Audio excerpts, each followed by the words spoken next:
भारत ने पाकिस्तान के सीने पर वार कर दिया।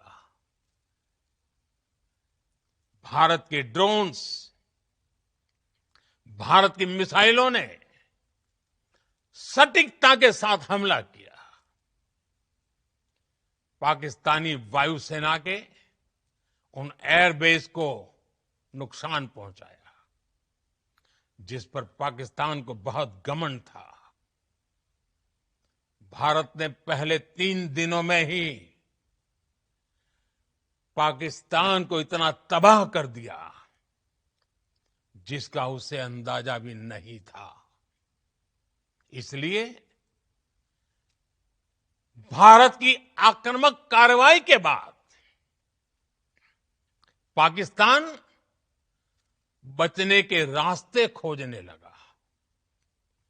पाकिस्तान दुनिया भर में तनाव कम करने के लिए गुहार लगा रहा था और बुरी तरह पीटने के बाद इसी मजबूरी में 10 मई की दोपहर को पाकिस्तानी सेना ने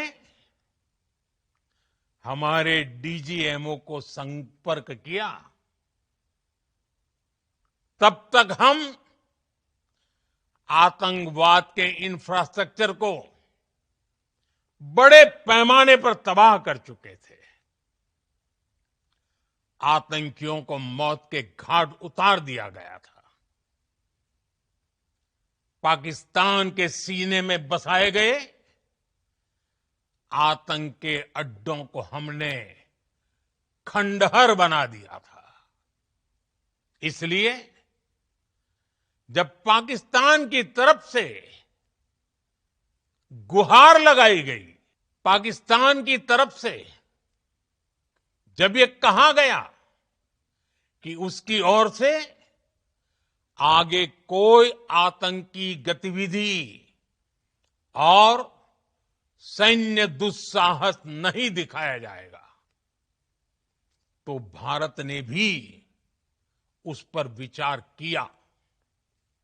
और मैं फिर दोहरा रहा हूं, हमने पाकिस्तान के आतंकी और सैन्य ठिकानों पर अपनी जवाबी कार्रवाई को अभी सिर्फ स्थगित किया है।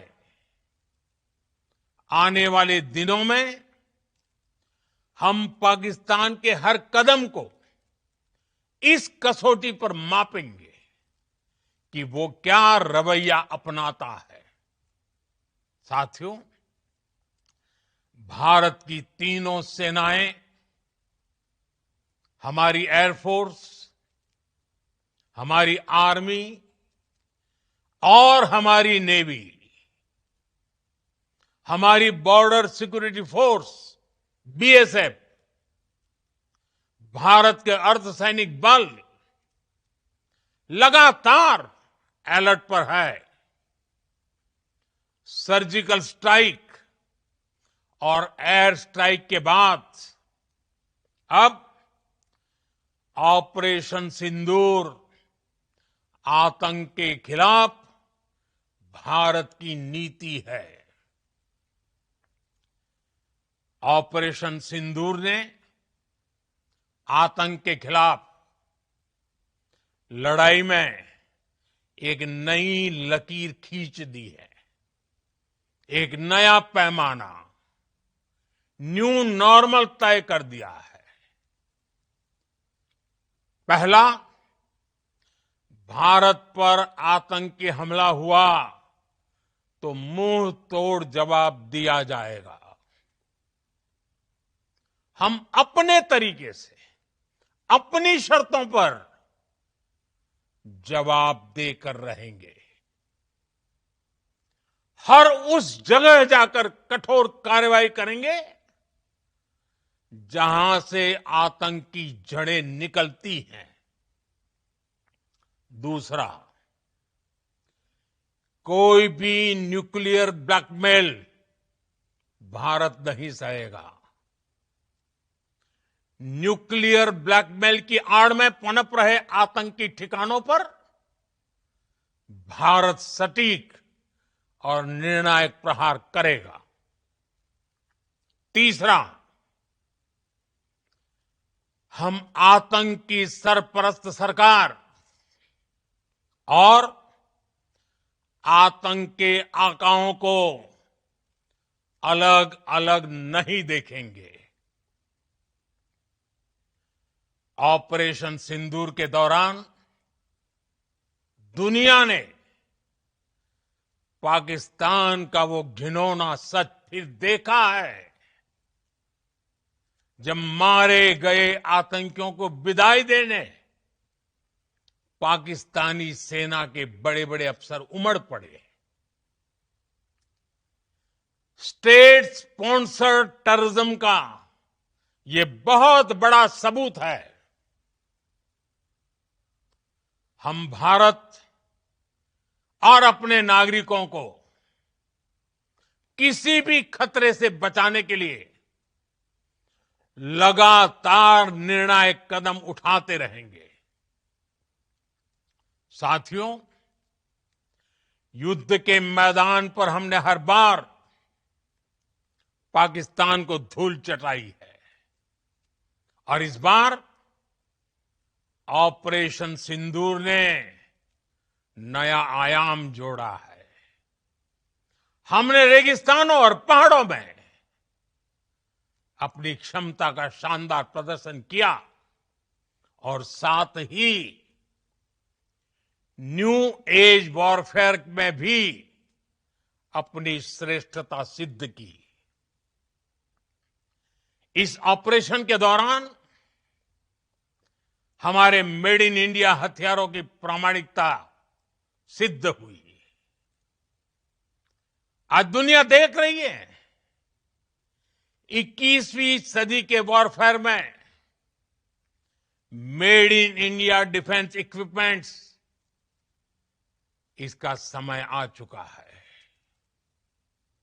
साथियों, हर प्रकार के आतंकवाद के खिलाफ हम सभी का एकजुट रहना, हमारी एकता हमारी सबसे बड़ी शक्ति है। निश्चित तौर पर ये युग युद्ध का नहीं है, लेकिन ये युग आतंकवाद का भी नहीं है।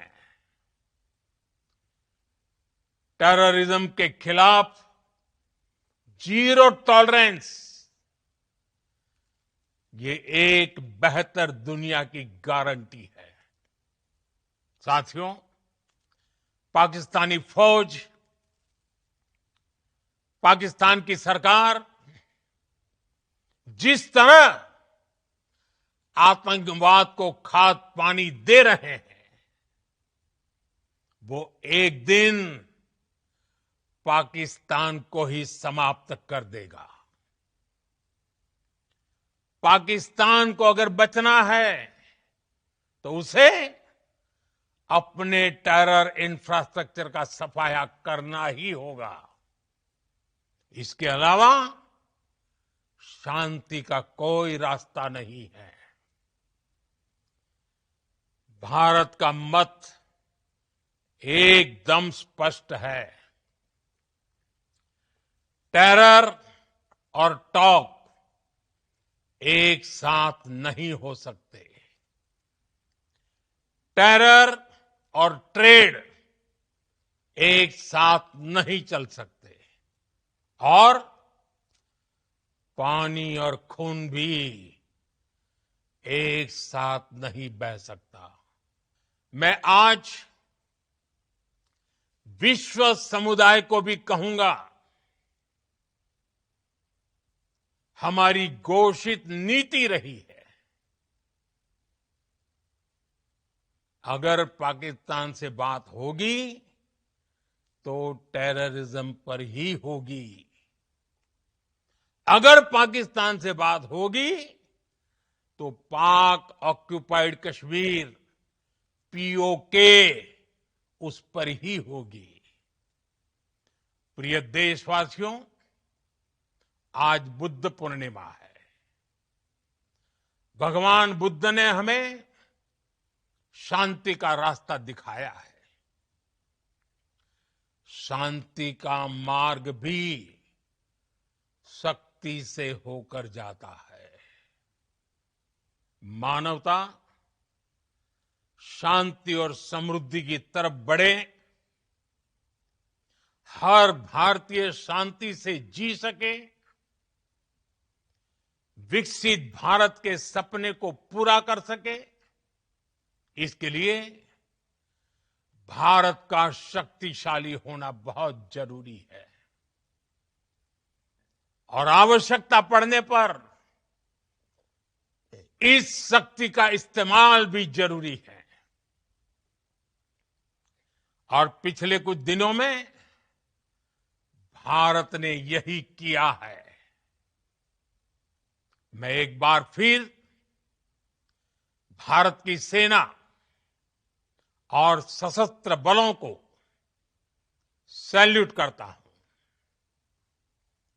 हम भारतवासी के हौसले, हर भारतवासी का एकजुटता का शपथ, संकल्प, मैं उसे नमन करता हूं।